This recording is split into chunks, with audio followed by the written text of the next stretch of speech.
Bonjour à tous. Macron va en Israël ce 24 octobre, mais pour dire quoi? Pour faire quoi? Macron va porter la position gaulliste de la France, enterrée depuis bien longtemps et qu'il a lui-même largement enterrée, où il va se faire le relais de l'État profond américain, saupoudrer de quelques formules pour que ça passe. Le relais du très médiocre débat politicien français aujourd'hui, hein, ultra caricatural. On va essayer d'ailleurs d'en sortir aujourd'hui. Mais c'est important tout cela, parce qu'il en va de l'image, du rayonnement, de l'influence de la France et de sa sécurité. Et de sa sécurité. Et de la paix du monde. Donc on va disséquer tout cela aujourd'hui. On en reparlera probablement. J'ai fait déjà des vidéos sur ce conflit. Je vous demande toujours d'avoir, comme vous l'avez eu, hein, l'intelligence et la subtilité et le haut niveau dans les commentaires, sur la forme comme le fond, bien évidemment, pour faire progresser tout le monde. Nous allons voir cette affaire Macron en Israël aujourd'hui dans cette vidéo. N'hésitez pas à la relayer. N'hésitez pas à la partager. N'hésitez pas à vous abonner à cette chaîne YouTube. Je vous le dis vraiment, peut-être un peu plus solennellement. YouTube désabonne énormément de monde. Je ne sais pas ce qui se passe sur beaucoup de chaînes. Il n'y a pas que la mienne, mais vérifiez. Donc réabonnez-vous s'il vous plaît. Et peut-être prenez vraiment le 10e de seconde pour cliquer sur s'abonner sur la chaîne. C'est gratuit, bien sûr. Il suffit de cliquer en dessous là sur s'abonner pour le faire. Parce qu'il faut contrer ces pratiques de YouTube en vous abonnant massivement. Il y a des gens qui regardent les vidéos depuis longtemps, qui ne sont pas encore abonnés, qui n'ont jamais été. Peut-être faites ce petit effort. Voilà, ça permettra. Pourquoi? Parce que ça permettra que les vidéos circulent mieux, beaucoup mieux, seront mieux référencées, vont toucher des gens qui ne nous connaissent pas encore, c'est important. Puis si vous avez été désabonné, si vous êtes nouveau sur la chaîne, abonnez-vous, réabonnez-vous. Je vous en remercie beaucoup. Voilà. N'oubliez pas l'ouverture des inscriptions pour Colombey et deux églises. C'est en lien sous la vidéo en description. Grande journée d'hommage au général de Gaulle. Le repas, j'y suis, les prises de parole, l'hommage au cimetière le 9 novembre prochain.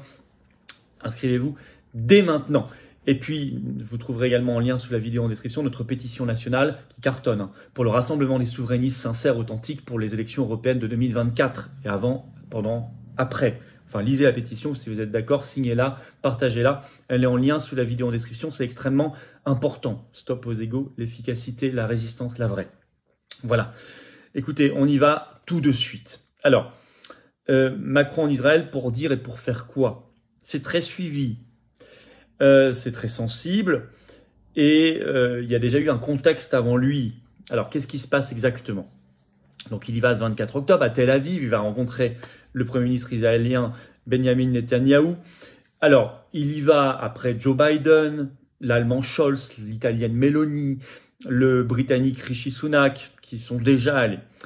Alors, le problème, c'est qu'on voit bien, la voix de la France dans ce conflit est complètement inaudible. Je vous l'ai déjà expliqué sur ce sujet-là comme sur d'autres affaires. C'est tout à fait logique pour un pays qui n'est plus souverain, qui a décidé que sa diplomatie serait relayée par des fonctionnaires européens étrangers non élus. Il est évident que vous ne pouvez pas être audible dans ces conditions. Sur ce conflit-là en particulier, le problème c'est que Macron y va, quelques heures après avoir signé une déclaration commune, le 23 octobre, avec Joe Biden, donc les États-Unis, le Canada, l'Allemagne, l'Italie et le Royaume-Uni. Alors le problème, c'est qu'on multiplie les déclarations communes avec ces pays-là. C'est quasiment le G7, hein, moins le Japon. C'est-à-dire, vous mettez immédiatement dans la roue des États-Unis, puisque vous co-signez en permanence avec des pays qui n'ont pas de tradition diplomatique réelle au niveau mondial, ou qui ont toujours eu en réalité le rôle de porte-voix de Washington. Donc déjà, ça vous affaiblit. Or, c'est pas normalement la position de la France. Normalement, la France a développé depuis des siècles, et jusque très récemment, sa position diplomatique. Souvenons-nous du refus de la guerre d'Irak en 2003, par exemple, et il y a beaucoup d'autres exemples. Et puis dans cette déclaration commune, donc qui précède de quelques heures l'arrivée de Macron en Israël, il n'y a rien sur la solution politique, rien sur les deux États, rien sur le sort des civils, rien sur la colonisation,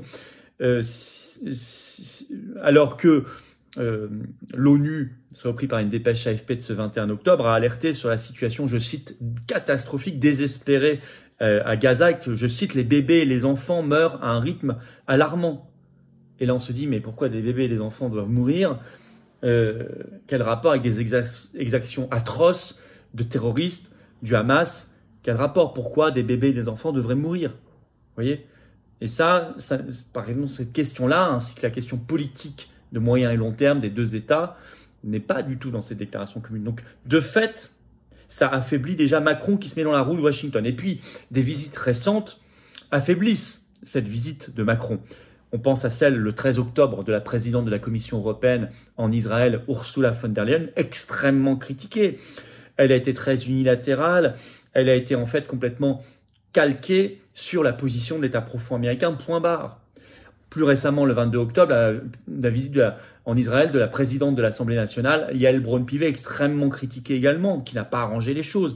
Elle aussi, c'est exactement le même discours qu'Ursula von der Leyen, c'était totalement calqué sur les faucons, sur l'État profond américain. Alors, Yael Braun-Pivet a eu beau dire, quelques heures plus tard sur France Info, des choses un peu plus équilibrées, elle ne dit pas la même chose à Paris que ce qu'elle a dit là-bas. Donc tout ça a miné le terrain en réalité pour la venue de Macron en Israël. Alors, Macron semble nous faire un peu du en même temps là. Là, quelques heures avant d'atterrir, l'Élysée fait savoir, je cite, qu'il veut évoquer, c'est repris dans une dépêche AFP, la reprise d'un véritable processus de paix, rouvrir une perspective politique, il va demander l'arrêt de la colonisation en Cisjordanie. Mais tout ça mêlé aux voix de la présidente de l'Assemblée nationale, d'Ursula von der Leyen, de cette déclaration commune qui ne dit pas la même chose, qu'il a co-signée avec Biden et Trudeau et d'autres, tout ça crée une espèce de salmigondi, inaudible, illisible. Un salmigondi, je vous rappelle, c'est un mélange disparate et incohérent. Donc je trouve que c'est le meilleur mot, un salmigondi. Voilà, c'est ça, aujourd'hui, la diplomatie macroniste et donc la diplomatie française, malheureusement. Or, on va voir ensuite d'autres choses. Or, il y a un vrai risque voulu, peut-être voulu par certains, d'embrasement de la région. Il faut quand même le souligner. Alors, les Échos ont fait un article le 22 octobre, le titre « Israël prêt à une guerre sur plusieurs fronts ». Après le déclenchement d'une offensive terrestre contre le Hamas à Gaza, je vais vous lire un extrait de cet article. L'état-major de l'armée israélienne se prépare à une guerre sur des fronts multiples. Ce scénario pourrait devenir réalité dès que l'opération terrestre israélienne de grande envergure, présentée comme imminente depuis plusieurs jours, aura été lancée dans la bande de Gaza pour éradiquer le Hamas. La nébuleuse de proxy, les alliés de l'Iran au Liban, en Syrie, au Yémen, en Irak, en Cisjordanie est sur le pied de guerre. Ça fait beaucoup de pays. Ça fait beaucoup de fronts. Et c'est poussé par l'État profond américain très clairement. Le 21 octobre, je cite, toujours les Échos, le Pentagone a annoncé le renforcement de son dispositif militaire régional, donc dans la région, au Moyen-Orient, face à de récentes escalades par l'Iran et ses forces affiliées. Et je cite toujours, le ministre américain de la Défense, Lloyd Austin, a prévu et a prévenu que Washington n'hésiterait pas à agir militairement contre toute organisation ou pays tenté d'élargir le conflit. Vous avez des voix typiques de l'État profond américain, comme ce sénateur qu'on entend à chaque fois dans les grandes crises, Lindsey Graham. C'est un sénateur républicain, mais anti-Trump. C'est celui qui, le 4 mars 2022, appelait à l'assassinat par les États-Unis de Poutine, publiquement. C'est celui qui, le 3 janvier 2023, a dit, je cite, « Avec les armes américaines et notre argent, l'Ukraine combattra la Russie jusqu'au dernier Ukrainien. » Donc c'est vraiment un fou furieux va-t-en-guerre. Et là, il vient de déclarer, je vais vous le citer,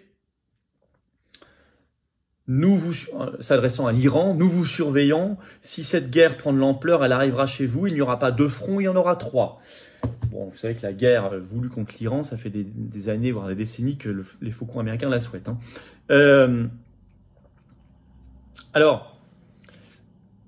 Ça, c'est un goût de Troisième Guerre mondiale, d'embrasement de la région et peut-être du monde. Troisième Guerre mondiale qu'ils n'ont pas pu obtenir via l'Ukraine, via ce conflit-là. Donc, est-ce que c'est ça qu'on veut ?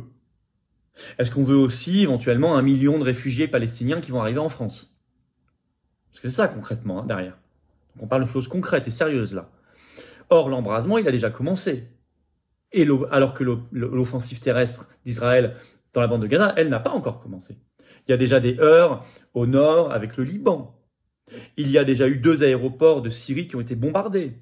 Le 22 octobre, Israël, par un de ses chars, a attaqué une tour de contrôle égyptienne. Alors ensuite, a dit que c'était par erreur un incident involontaire, je cite. Enfin, quand même, ça fait déjà plusieurs pays qui sont impliqués. Or, la France devrait tenir une position gaulliste, gaullienne. Elle serait particulièrement bienvenue et utile. Une position qui dit à la fois, oui, il faut être intransigeant vis-à-vis du terrorisme, des terroristes, il faut les éradiquer. 1400 civils israéliens massacrés, des enfants décapités, des gens enlevés, tout ça. C'est un enfer, c'est monstrueux. Et ça doit être éradiqué.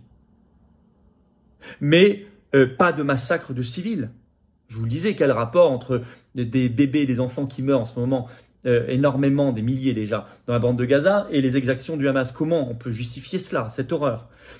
Attention, pas de massacre de civils, pas de lutter contre tout risque d'embrasement général de la région, solution politique des deux États, stop à la colonisation. C'est ça, la position gaullienne et gaulliste. Exprimé ce 12 octobre, par exemple, sur France Inter, par Dominique de Villepin, l'homme qui a dit non à la guerre d'Irak, et avec raison, en 2003. C'est subtil. Je vais vous lire ce qu'il a dit sur France Inter. Écoutez. L'ampleur, l'horreur et la barbarie qui se sont exprimées nous appellent tous à un devoir d'humanité et de solidarité vis-à-vis d'Israël et du peuple israélien, estime l'ancien Premier ministre Dominique de Villepin. Ça, c'est le résumé sur France Inter. Mais il se dit, je cite, pas surpris par cette haine qui s'est exprimée à la lumière de ce qui s'est passé à Gaza depuis 2006. On se dit que quelque chose a été raté par nous tous, par l'ensemble de la communauté internationale, avec l'amnésie qui a été la nôtre, l'oubli qui a considéré à imaginer que cette question palestinienne allait pouvoir s'effacer devant un accord économique, stratégique et diplomatique comme substitut à cette tragédie. Dominique de Villepin distingue un premier degré d'inquiétude au niveau local avec le Hamas, le Hezbollah, les mouvements de Cisjordanie, mais aussi la dimension régionale, l'Iran, les pays arabes qui ont exprimé la neutralité ou simplement déploré la violence. Selon lui, la ligne de fracture du monde aujourd'hui recoupe celle de l'Ukraine. La voix de l'Europe, la voix de l'Occident n'est pas majoritaire. Tout ce qui va se passer va être sous l'œil et le regard du monde qui ne voit pas les choses comme nous. Et il ajoute, le droit à la légitime défense n'est pas le droit à une vengeance indiscriminée. Et il ajoute, la solution à deux États est plus que jamais aujourd'hui la seule. On peut citer aussi quelqu'un qui en ce moment a des révélations, Jacques Attali, qui a fini par dire au bout de 40 ans la vérité sur l'Union européenne, souvenez-vous, il avait dit finalement c'est une grande passoire, elle nous protège de rien, et vous êtes responsables, les européistes, etc. Et là aussi, il a un éclair de lucidité, c'était sur Europe 1 ce 20 octobre, je vais vous le citer. Je cite Jacques Attali. C'est rare. Il y a une colonisation insupportable de mon point de vue. Moi, je suis totalement contre la politique de colonisation. Je pense que Netanyahou est l'un des pires ennemis de la survie de l'État d'Israël. Je pense qu'il devrait être en prison. Personne n'a nui à Israël autant que lui. Il est plus nuisible encore que les adversaires les plus terribles de mon point de vue. Jacques Attali, Europe 1, le 20 octobre. Or, aujourd'hui, pour trouver une position utile, d'équilibre, gaullienne, gaulliste, la France doit absolument s'extraire d'un débat politicien français idiot. Je le dis comme je le pense, idiot. On est sommé de choisir, soit on fait partie d'une sorte de cinquième colonne islamiste, soit on est un faucon, un néocon. Voilà, il n'y a pas de France libre, il n'y a pas de possibilité. Bah si, ici on l'exprime, il y a une possibilité. Regardez ces évolutions. Il y a toujours eu à gauche une tradition de combat pour le peuple palestinien, la cause palestinienne, comme on disait, ou avec une forme de sincérité pour beaucoup de militants. Ça a imprégné par exemple le PCF, mais aujourd'hui le PCF n'a plus du tout cette position d'équilibre, et n'a plus du tout cette position, et LFI, on pourrait dire LFI, la France Insoumise a repris cette position, sauf qu'il a repris pour de mauvaises raisons, par évident électoralisme, jusqu'à justifier l'injustifiable. Par exemple, dans ces manifestations pro-palestiniennes qu'il faut autoriser, moi je suis pour l'autorisation de toutes les manifestations, vous le savez, hein. Je pense que c'était absolument insupportable de les interdire. Mais on a entendu alors c'est pas du tout le monde, mais on a entendu des Allah Akbar. Alors certains disent oui, mais c'est normal, c'est religieux. Oui, d'accord, dans un contexte religieux, pas de problème. Mais dans une manifestation politique, quelques heures après que ce cri a été prononcé au moment de l'égorgement du professeur Darras, il est évident que vous ne pouvez pas justifier l'injustifiable. On n'est pas dans un contexte religieux, les gens l'ont pas dit chez eux ou dans une mosquée, ils l'ont dit dans une manifestation authentiquement politique, dans la rue, à quelques heures, encore une fois, de cet égorgement, quelques heures après. Donc ils savent très bien. Donc on n'est plus dans un combat sincère, on est dans un choix clientéliste, électoraliste. Mais d'un autre côté, je vous ai dit, soit la cinquième colonne islamiste, en quelque sorte, soit des faucons. Le RN, par exemple, a abandonné toute position équilibrée. aucune préoccupation pour les civils, aucune préoccupation pour l'embrasement de la région et du monde. Non, on y va à fond. On défend Netanyahou quoi qu'il arrive, etc. Je pense que ça n'est pas responsable du tout. C'est pas la position française. Mais la Macronie ne se distingue pas non plus par sa subtilité et sa finesse. Le 17 octobre, le chef des députés macronistes à l'Assemblée nationale, Sylvain Maillard, au sujet de ce que je viens de vous citer de l'interview de Dominique de Villepin, déclare « Nous ne prenons pas nos ordres au Quai d'Orsay ». Premièrement, d'abord, bizarre, alors il les prend où? Deuxièmement, anti-Dominique de Villepin. Il dit « Villepin, c'est la vieille France ». Il se dit scandalisé par son interview sur France Inter, celle que je viens de vous citer. Mais avec ces gens-là, c'est va-t-en-guerre. On aurait fait la guerre d'Irak en 2003 aux côtés de George Bush, fils. Évidemment, on aurait fait la guerre avec eux. Donc, vous voyez, le débat politicien français, il est très largement médiocre. Donc il faut s'en extraire. Alors en conclusion, on verra bien ce que fait concrètement Macron. Et moi, ce que je dis, c'est que sur ce sujet-là, comme sur tous les autres, il faut avoir du courage. Le courage d'être français déjà, d'être français libre, tout simplement. Ce qui n'est déjà pas facile aujourd'hui quand on voit le niveau d'abaissement de la politique française. De toute confession en France. Qu'on soit sans religion, qu'on soit chrétien, qu'on soit juif, qu'on soit musulman, de toute confession. Il faut avoir le courage d'être sur une position française et de français libre. Et c'est déjà pas mal. Subtil, responsable, sage, indépendant d'esprit, de corps et de finances. Parce qu'il y a aussi des gens qui sont payés par les puissances étrangères. La position sage, la position subtile, ça ne veut pas dire une position molle. Pas du tout. Ça ne veut pas dire une position naïve. Pas du tout. Ça veut dire la seule position possible pour avoir vraiment une solution à long terme, dans l'intérêt de tous. Pas se faire plaisir par des mots ou sous le coup de l'émotion, agir réellement politiquement. Parce que la situation est quand même grave. Je vous ai parlé du risque d'embrasement de la région et du monde. Il faut le mesurer. Voilà. Nous n'avons pas fini d'en parler. Partagez cette vidéo si vous voulez bien. Abonnez-vous à cette chaîne YouTube, vous cliquez sur s'abonner, c'est gratuit, je vous le redis, ou réabonnez-vous si YouTube vous a désabonné, vérifiez, il y en a beaucoup, sur beaucoup de chaînes en ce moment, mais abonnez-vous, c'est important pour une meilleure diffusion des vidéos, je vous en remercie, je compte sur vous, c'est un petit clic, c'est gratuit. Vous pouvez faire ce petit effort aujourd'hui, c'est très sympathique. Certains m'ont souhaité mon anniversaire, c'est aujourd'hui, c'est 24 octobre, je les en remercie par avance. Je vous dis pas ça pour ça, je vous dis si vous voulez me faire plaisir, vous vous abonnez et ça me fera un cadeau. Voilà, pour vous c'est un clic et c'est gratuit. Et par ailleurs, n'oubliez pas de vous abonner, vous inscrire pour Colombey et 2 églises le 9 novembre, il y a un lien sous la vidéo en description et notre pétition pour le rassemblement des souverainistes aux élections européennes le 9 juin 2024. La pétition nationale signée et relayée est également en lien sous la vidéo en description. Et je vous attends, patriotes. Voilà, je vous attends aujourd'hui. Adhérez, réadhérez. Premier lien sous la vidéo en description pour le faire. Ce lien est également en commentaire épinglé. Une petite fiche maintenant sur l'écran. Dans quelques secondes, le lien apparaît sur l'écran. Venez vous battre pour la paix. Venez vous battre pour la France libre. Venez vous battre pour nos libertés, pour la vérité. Pour un monde en paix, pour une France en paix. Pour la vérité, je crois que c'est important et l'honnêteté. Complètement anti-oligarchie, complètement indépendant. Venez aux patriotes maintenant. Rejoignez-moi. J'ai besoin de vous. Soyez pas seuls. Rencontrez des gens qui pensent comme vous à côté de chez vous. Soyez en métropole, outre-mer, à l'étranger. On est présent partout, on est organisé partout. Soyez avec nous, soyez avec moi. Vous pouvez faire un don de soutien aussi au mouvement. Deuxième lien sous la vidéo en description pour nous aider à faire plus d'actions concrètes parce qu'on n'a pas du tout les millions, les milliards du système, non. Les copains du système, non.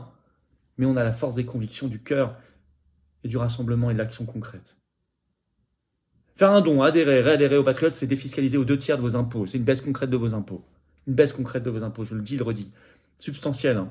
Vous mettez 100 €, vous récupérez 70 quasiment. Vous mettez 10, vous récupérez presque 7. Vous mettez 1000, vous récupérez presque 700, etc. Bravo aux donateurs, aux réadhérents, bienvenue aux nouveaux adhérents patriotes et vive la France.